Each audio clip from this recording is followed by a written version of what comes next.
नमस्कार, पूनम की आवाज चैनल में आपका स्वागत है।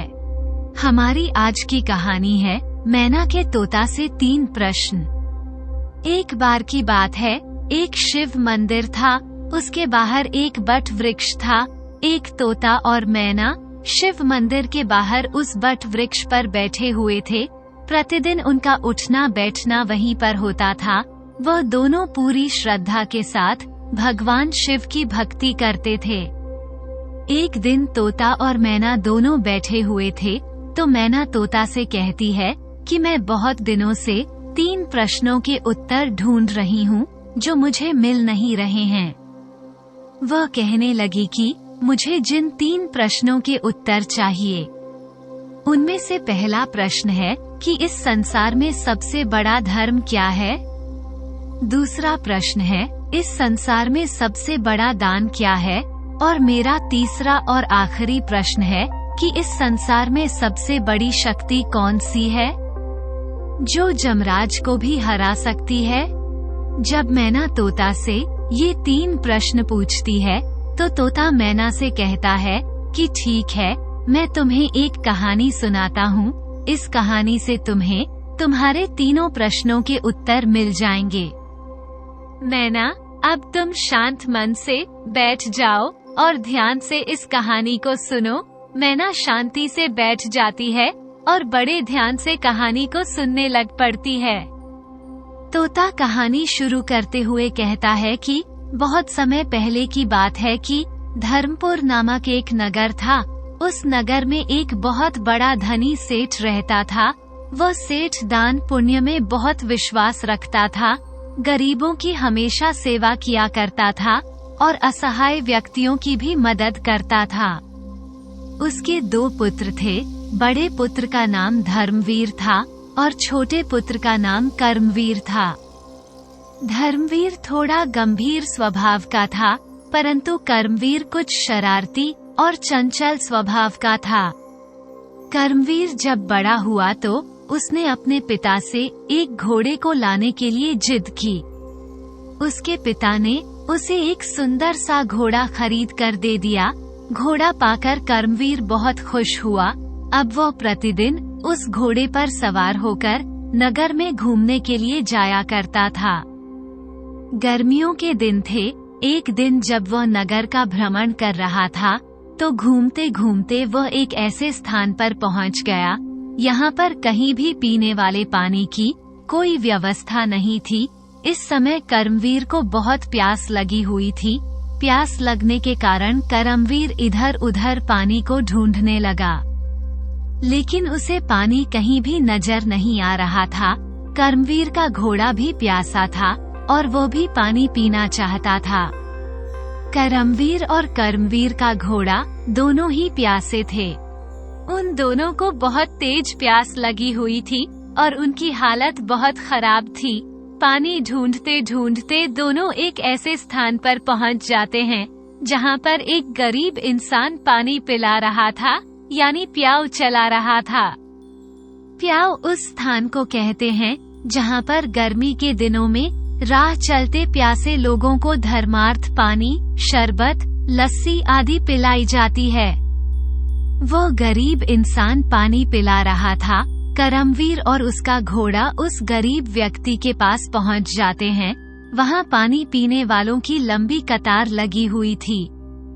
उस रास्ते में वही एक स्थान था जहां पीने वाले पानी की व्यवस्था थी।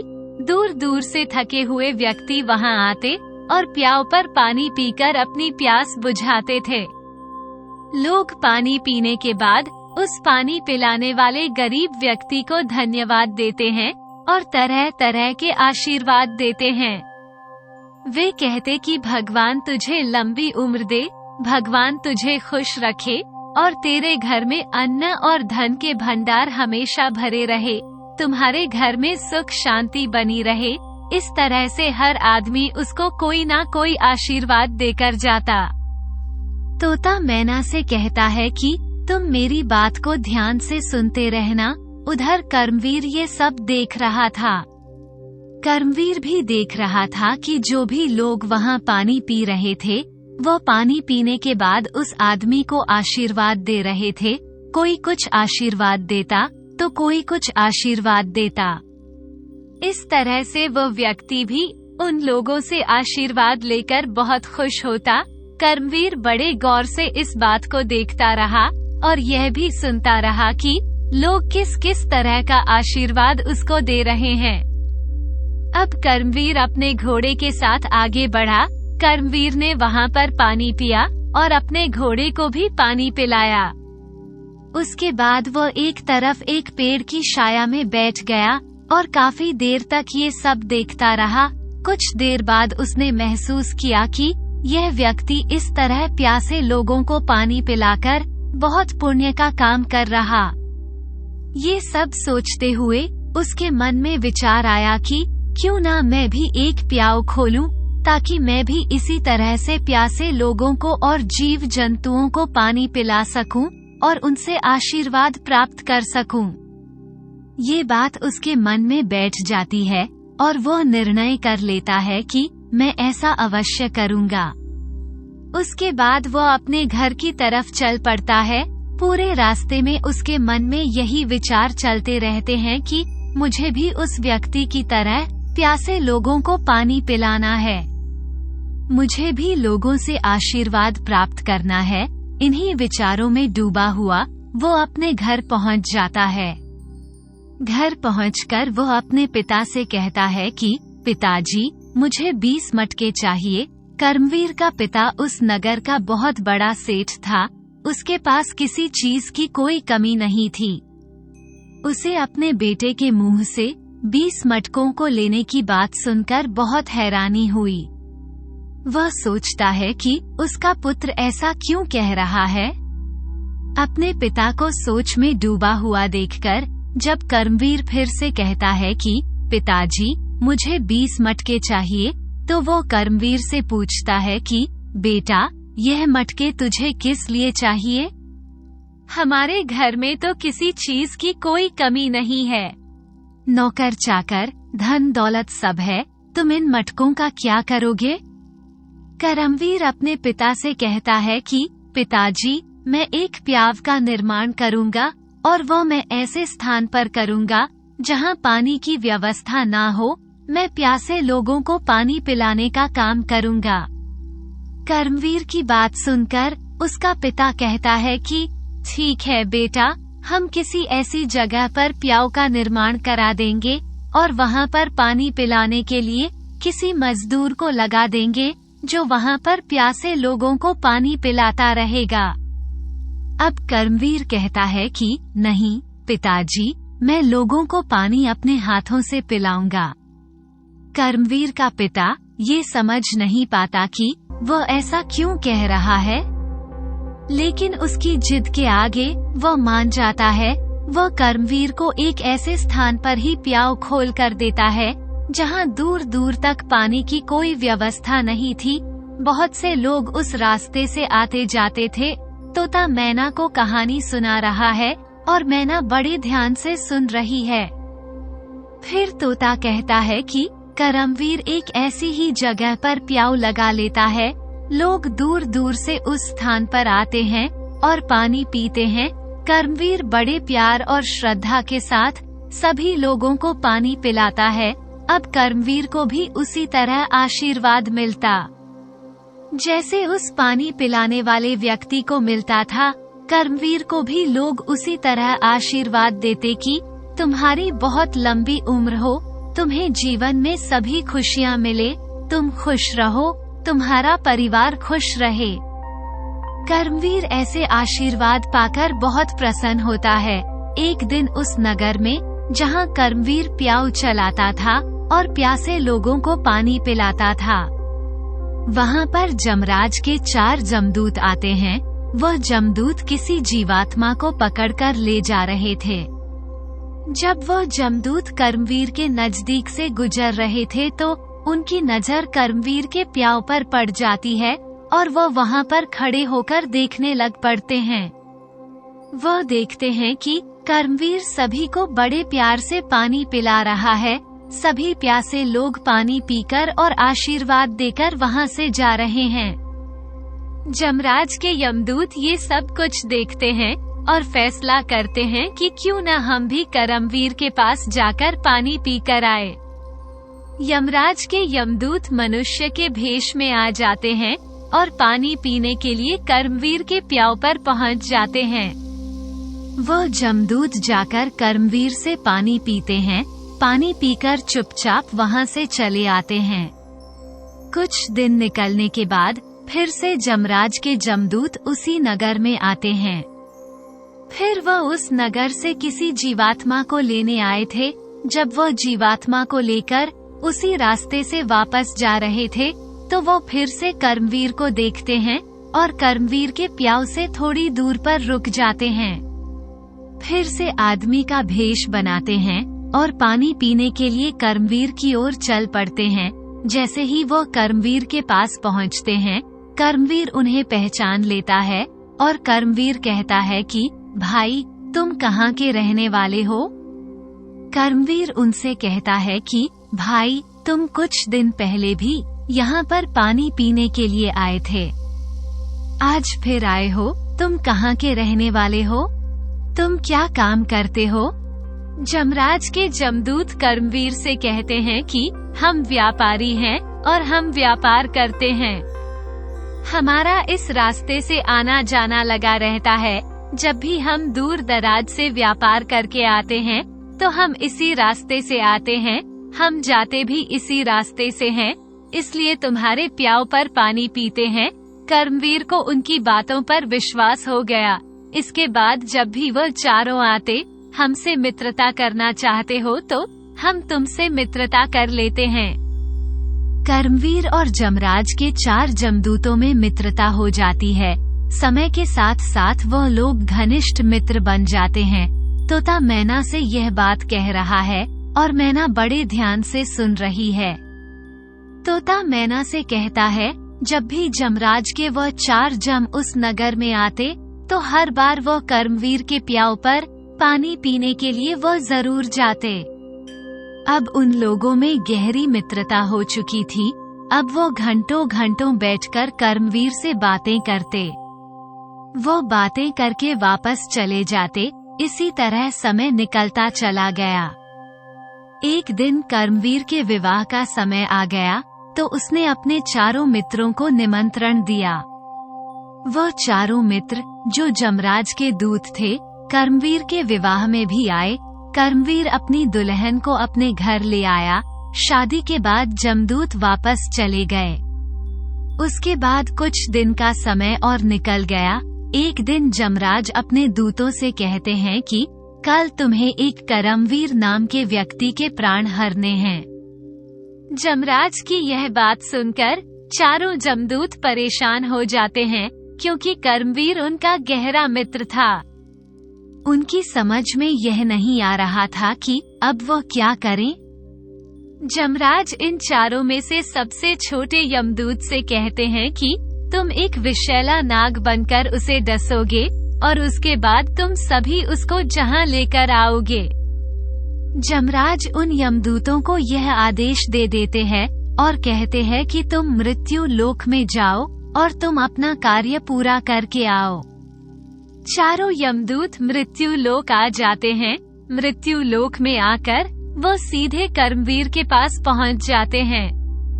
वो कर्मवीर के पास पहुंचकर पहले उससे बातें करते हैं, उसके प्याऊ पर पानी पीते हैं। अचानक जमदूत रोने लग जाते हैं, क्योंकि कर्मवीर उनका गहरा मित्र था। वह अपने ही मित्र को ले जाने वाले थे, इसलिए दुखी होकर वह 4 जमदूत जोर जोर से रोने लग जाते हैं।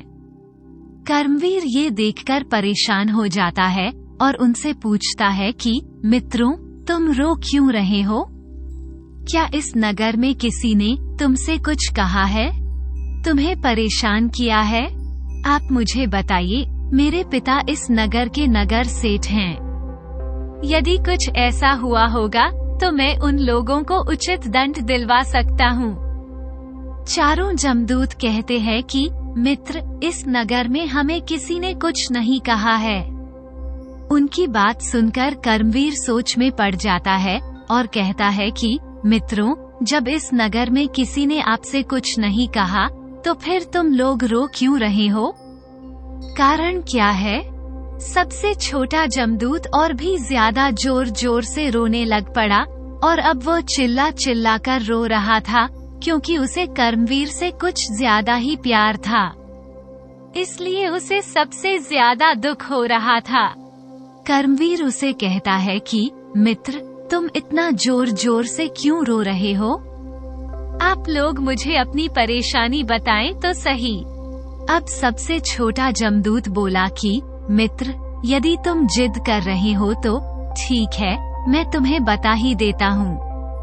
वह कहता है कि मित्र, असल में हम इंसान नहीं हैं, हम चारों जमदूत हैं। जब भी हम इस नगर में आते थे, तब हम किसी ना किसी के प्राण हरने के लिए आते थे, क्योंकि यही हमारा काम है। उसके बाद हम तुम्हारे प्याऊ पर पानी पीने के लिए आते थे। धीरे धीरे तुमसे हमारी मित्रता हो गई। कर्मवीर कहता है कि वो तो ठीक है, लेकिन तुम रो क्यों रहे हो? छोटा जमदूत बोला कि मित्र, तुम हमारे सबसे सच्चे मित्र हो, मैं तुमसे बहुत ज्यादा प्रेम करता हूँ। तुम्हारा अंतिम समय आ चुका है, कल ठीक 12 बजे तुम्हारी मृत्यु का समय है। अब आगे जमदूत कहता है कि दोस्त, हम कल तुम्हारे प्राण हरने वाले हैं। कल 12 बजे तुम्हारी मृत्यु हो जाएगी। हमें कल 12 बजे तुम्हारे प्राण हर कर ले जाने का आदेश है। मैं इसलिए रो रहा हूँ कि मुझे जमराज ने एक जिम्मेदारी दी है, मुझे एक विशाला नाग बनना है। मैं नाग का रूप धारण करूँगा और तुम्हें डस लूँगा। उसके बाद हम तुम्हारे प्राणों को जमलोक ले जाएंगे। उनकी बातें सुनकर पहले तो कर्मवीर थोड़ा डर जाता है, लेकिन बाद में हिम्मत करके वो कहता है, मित्रों, जब मेरी मृत्यु आ ही गई है, तो अब डरने से भी कुछ नहीं होगा, और ना ही अब तुम लोग कुछ कर सकते हो, तो तुम क्यों डर रहे हो? उसके बाद कर्मवीर कहता है, कोई बात नहीं, जो भी व्यक्ति इस संसार में आया है, उसे एक ना एक दिन तो जाना ही पड़ेगा। इस बार मेरी बारी है और कल मैं जा रहा हूँ। इसमें घबराने वाली कौन सी बात है? आपका जो काम है आप कीजिए। मुझे मृत्यु से कोई भय नहीं है। मैं तुम्हारे साथ चलने के लिए तैयार हूँ। जब ये बात कर्मवीर जमदूत से कहता है, तो वो कहते हैं कि मित्र, वो सब तो ठीक है, लेकिन हमें इस बात का दुख तो है। हम अपनी तरफ से इतना करने की कोशिश करेंगे कि मृत्यु के समय तुम्हें पीड़ा ना हो। सबसे छोटा जमदूत कहता है कि मित्र, कल मैं नाग बनकर 12 बजने से 10 मिनट पहले तुम्हारे घर पर मैं तुम्हें डस लूंगा और ठीक 12 बजे तुम्हारी मृत्यु हो जाएगी। कर्मवीर कहता है कि ठीक है, कोई बात नहीं। उसके बाद कर्मवीर अपना प्याऊ बंद करके अपने घर चला जाता है। कर्मवीर का कुछ दिन पहले ही विवाह हुआ था। कर्मवीर की पत्नी बहुत सुंदर, सुशील और पतिव्रता स्त्री थी। घर जाकर कर्मवीर अपनी पत्नी से मिलता है, अपने पिता से मिलता है, लेकिन किसी को भी वह कुछ नहीं बताता। कर्मवीर जानता था कि कुछ ही घंटों के बाद उसकी मृत्यु हो जाएगी। अगले दिन सबसे मिलने के बाद, जब वो स्नान ध्यान करने के बाद वापस अपनी पत्नी से मिलने के लिए सीढ़ियों पर चढ़ रहा था, तो वह देखता है कि सीढ़ियों में छोटा जमदूत नाग बनकर बैठा हुआ था। जैसे कर्मवीर उस नाग को देखता है, वो उसे पहचान लेता है कि यह मेरा वही मित्र है और नाग बनकर मुझे डसने के लिए आ पहुंचा है। कर्मवीर और उस नाग में बात होती है। कर्मवीर उस नाग बने हुए जमदूत से कहता है कि ठीक है, आप आ गए हैं और मेरा समय आ गया है। मेरा समय पूरा हो गया है, आप मुझे डस लीजिए। कर्मवीर कहता है कि मैं जानता हूँ, अब कुछ ही समय बचा है, मेरी मृत्यु हो जाएगी। कर्मवीर और उस नाग की बातें कर्मवीर की पत्नी सुन रही थी। वह सोचती है कि कुछ ही समय बाद मेरे पति की मृत्यु हो जाएगी, मैं विधवा हो जाऊंगी। तो फिर मैं भी जीकर क्या करूंगी। वो भगवान का ध्यान करने लगती है और प्रभु से विनती करती है कि प्रभु, आपका ये कैसा न्याय है। अभी कुछ दिन पहले ही मेरा विवाह हुआ है, अभी तो मैंने ये संसार भी ठीक से नहीं देखा और आप मेरा संसार उजाड़ रहे हो। वो भगवान का ध्यान करके इस प्रकार ईश्वर से प्रार्थना करती है।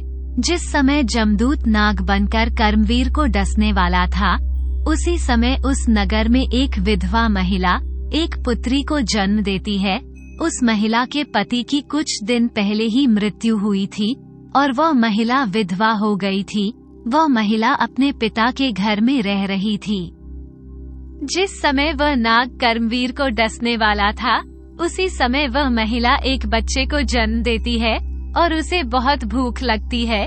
जब उसे भूख लगती है तो वह अपने पिता से कहती है कि पिताजी, मुझे कुछ खाने के लिए दीजिए। उसका पिता कहता है कि पुत्री, मैं तो बहुत निर्धन हूँ, भीख मांग कर खाता हूँ। आज भिक्षा में जो कुछ भी मिला था वह सब तो खत्म हो चुका है। जब वह विधवा महिला भूख को सहन नहीं कर पाती तो पिता से कहती है कि पिताजी ठीक है, अगर आप मुझे कुछ खाने को नहीं दे सकते तो मैं इस बच्चे को ही खा लेती हूँ, जिसे मैंने अभी अभी जन्म दिया है। पुत्री की यह बात सुनकर पिता अपनी मजबूरी पर अपने आप को कोसता है और वह रोने लगता है। वह अपनी पुत्री से कहता है कि ठीक है बेटी, मैं नगर में जाता हूँ और नगर में मांगकर मुझे जो कुछ भी मिलेगा मैं उसे लेकर आता हूँ। उस महिला का पिता नगर में भीख मांगने के लिए जाता है। वह व्यक्ति प्रतिदिन वहाँ के लोगों से भिक्षा मांगता था, इसलिए लोगों ने उसे भीख देना बंद कर दिया था। लेकिन आज उसके पास कोई चारा नहीं था। अब वह जिस घर में भी भिक्षा मांगने के लिए जाता, लोग अपने घर का द्वार बंद कर लेते। कोई भी उसको भिक्षा नहीं दे रहा था।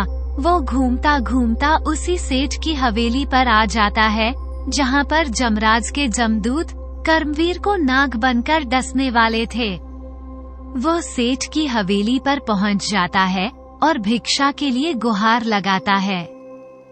वह कहता है, मुझे भिक्षा दे दीजिए, मुझे भिक्षा दे दीजिए। मेरी पुत्री ने बच्ची को जन्म दिया है और वह भूख के मारे तड़प रही है और वह कह रही है कि यदि मुझे खाने के लिए कुछ नहीं मिलेगा तो मैं अपनी बच्ची को ही खा लूंगी। इसलिए अगर हो सके तो आप मुझे भोजन दे दीजिए, मेरे बच्चों की जान बचा लीजिए। उस दिन कर्मवीर की पत्नी ने कई प्रकार के भोजन बनाए थे। कर्मवीर की पत्नी उस भिखारी की आवाज को सुनती है और वह सोचती है कि मेरे पति की कुछ ही मिनटों बाद मृत्यु हो जाएगी, इस भोजन को कौन खाएगा। इस भोजन को कोई नहीं खाएगा, तो इससे अच्छा है कि मैं इस भोजन को इस बूढ़े व्यक्ति को दे दूं, ताकि इसकी बेटी भोजन खा सके। जब मेरे पति की मृत्यु हो जाएगी तो मैं भी सती हो जाऊंगी। इसके बाद इस भोजन को कौन खाएगा। यही सोचकर कर्मवीर की पत्नी वो सारा भोजन उस बूढ़े व्यक्ति को दे देती है। वो बूढ़ा व्यक्ति भोजन लेकर दौड़ा दौड़ा अपने घर आता है और अपनी पुत्री को 36 प्रकार के भोजन खिलाता है। उस वृद्ध व्यक्ति की पुत्री, जिसने बच्चे को जन्म दिया था, बहुत ही शौक से पेट भरकर भोजन करती है और संतुष्टि होने के बाद अपने पिता से कहती है कि पिताजी, ये भोजन तो बहुत ही स्वादिष्ट था। यह इतने प्रकार के भोजन आपको कहाँ से मिले, यह आपको किसने दिए। वह वृद्ध व्यक्ति बताता है कि पुत्री, ये सब मुझे हमारे नगर सेठ की वरवधू ने दिए हैं। ये सुनकर उस वृद्ध व्यक्ति की पुत्री उस नगर सेठ की वधू को आशीर्वाद देती है। आशीर्वाद देते हुए वह कहती है कि उसका सुहाग बना रहे, उसका सुहाग हमेशा अमर रहे। जब वह यह आशीर्वाद देती है तो उधर भगवान विष्णु का सिंहासन हिलने लगता है, क्योंकि वह यह आशीर्वाद देती है कि भोजन देने वाली महिला का सुहाग हमेशा अमर रहे, यानी उसको कभी भी कुछ ना हो। दूसरी तरफ कर्मवीर की पत्नी का सुहाग तो कुछ ही मिनटों में मरने वाला है, लेकिन ऐसे समय पर वह विधवा महिला आशीर्वाद दे देती है कि मुझे भोजन देने वाली महिला का सुहाग हमेशा अमर रहे। उस समय आशीर्वाद और यह आवाज उसकी आत्मा से निकलती है कि मुझे भोजन देने वाली महिला का सुहाग हमेशा अमर रहे। जैसे ही वह महिला जो आशीर्वाद देती है, उधर श्री हरि विष्णु का सिंहासन हिलने लगता है। तब भगवान श्री हरि विष्णु नारद को बुलाते हैं और उनसे कहते हैं कि नारद, देखना जरा, मेरे कौन से भक्त पर इतना बड़ा संकट आया है जो मेरा सिंहासन हिल रहा है। नारद जी मन की गति से चलकर मृत्यु लोक में आते हैं और देखते हैं कि कर्मवीर की मृत्यु होने वाली है और कुछ ही मिनटों में जमराज के दूत उसे नाग बनकर डसने वाले हैं। उधर सेठ की बहू को एक गरीब विधवा ने अपनी आत्मा से और अपने मन से इतना बड़ा आशीर्वाद दे दिया है कि मुझे भोजन देने वाली महिला का पति अमर रहे, उसका सुहाग अमर रहे। अब नारद जी श्री हरि विष्णु के पास जाते हैं और उन्हें ये पूरी कहानी बताते हैं। तब श्री हरि विष्णु स्वयं मृत्यु लोक में आते हैं और जो उस महिला ने कर्मवीर की पत्नी को आशीर्वाद दिया था, उस महिला के आशीर्वाद को उसका आवरण बना करके श्री हरि विष्णु कर्मवीर को ढक देते हैं। उधर जैसे ही समय होता है, जमदूत नाग बन करके कर्मवीर को डस लेता है। नाग के डसने का कर्मवीर पर कोई असर नहीं होता है। जमदूत कर्मवीर के मरने का इंतजार कर रहा था, लेकिन जब वह देखता है कि कर्मवीर पर उसके डसने का कोई असर नहीं हुआ और वह पहले की तरह ही ठीक है, तब जमदूत सोचने लगा कि मेरे एक बार डसने से अच्छे अच्छे लोग नहीं बचते हैं, तो ये कैसे हो गया। जमदूत फिर से तीव्र गति से तीव्र विष के साथ उसको दोबारा डसता है, लेकिन कर्मवीर को फिर भी कुछ नहीं हुआ। जमराज का दूत जो नाग बना हुआ था, वो फिर से तीसरी बार कर्मवीर को तीव्र गति से डसता है, लेकिन उसे फिर भी कुछ नहीं हुआ, क्योंकि कहते हैं ना कि जाको राखे साइया, मार सके ना कोई। यानी जिसको उस मालिक का, उस ईश्वर का सहारा होता है, उसका कोई बाल भी वांका नहीं कर सकता। इसके बाद वह चारों जमदूत वापस जमराज के पास जमलोक पहुंचते हैं और कहते हैं कि प्रभु, हमने उसको 3 बार डसा है, 3 बार डसने के बाद भी कर्मवीर का बाल भी बांका नहीं हुआ, उसकी मृत्यु नहीं हुई। ये बात तोता मैना से कह रहा है और मैना बड़े ध्यान से सुन रही है। अब तोता मैना से कहता है कि अब तुम ध्यान से सुनो। अब तुम्हें तुम्हारे सवालों के जवाब मिलने वाले हैं। तुम्हारा पहला सवाल है कि संसार की सबसे बड़ी शक्ति क्या है? तो उसका जवाब है कि संसार की सबसे बड़ी शक्ति वह होती है जो आत्मा से परमात्मा में लीन हो जाए। परमात्मा में लीन होकर कही हुई बात ही सबसे बड़ी शक्ति होती है, जो जमराज को भी रोक देती है। ऐसी ही शक्ति जन्म देने वाली महिला ने आशीर्वाद के रूप में कर्मवीर की पत्नी को दी थी, जिससे कर्मवीर की मृत्यु तक टल गई और जमदूत भी वापस चले गए और जमराज भी मात खा गए। वो कर्मवीर का कुछ नहीं बिगाड़ सके। यही होती है सबसे बड़ी शक्ति। सबसे बड़ी शक्ति आशीर्वाद होती है। परमात्मा में लीन होकर दिया गया आशीर्वाद ही सबसे बड़ी शक्ति है, जो जमदूतों को भी पीछे हटा दे। तुम्हारा दूसरा प्रश्न है, सबसे बड़ा धर्म क्या है? तो सबसे बड़ा धर्म जरूरतमंद लोगों को दान देना है। जहाँ पर जरूरत नहीं है, अगर आप वहाँ पर दान कर रहे हैं तो उसका कोई महत्व नहीं है। इसलिए दान हमेशा किसी जरूरतमंद को देना चाहिए, जिससे वह संतुष्ट हो सके। अघाए हुए को दान देने से कोई लाभ नहीं है।